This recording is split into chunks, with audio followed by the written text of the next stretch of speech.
বায়ু দূষণের শীর্ষস্থানগুলোর র্যাঙ্কিংয়ে সবসময় প্রথম সারিতে দেখা যায় এশিয়ার শহরগুলোকে, আর স্পষ্টভাবে বললে দক্ষিণ এশিয়া।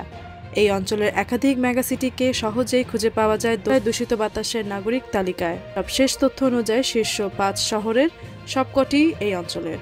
আন্তর্জাতিক বায়ুমান প্রযুক্তি প্রতিষ্ঠান আইকিউ এয়ারের তথ্যানুযায়ী শুক্রবার ১৩ ডিসেম্বর সকাল ১০:৫২ ঢাকার স্কোর ২৫৮, যা জনস্বাস্থ্যের জন্য খুবই অস্বাস্থ্যকর হিসেবে বিবেচিত।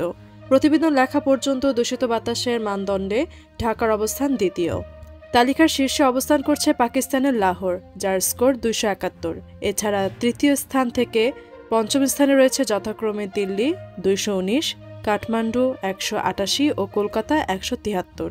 বায়ু দূষণের পরিস্থিতি নিয়মিত তুলে ধরে সুইজারল্যান্ড ভিত্তিক প্রতিষ্ঠান আইকিউ এয়ার। বাতাসের মান নিয়ে তৈরি করা হয় এই লাইভ তাৎক্ষণিক সূচক একটি নির্দিষ্ট শহরের বাতাস কতটা নির্মল বা দূষিত সে সম্পর্কে মানুষকে তথ্য দেয় ও সতর্ক করে থাকে। একিউআই স্কোর ০ থেকে ৫০ ভালো হিসেবে বিবেচিত হয়, ৫১ থেকে ১০০ মাঝারি হিসেবে গণ্য করা হয়, আর সংবেদনশীল গোষ্ঠীর জন্য অস্বাস্থ্যকর বিবেচিত হয় ১০১ থেকে ১৫০ স্কোর। স্কোর ১৫১ থেকে ২০০ হলে তা অস্বাস্থ্যকর বায়ু বলে মনে করা হয়।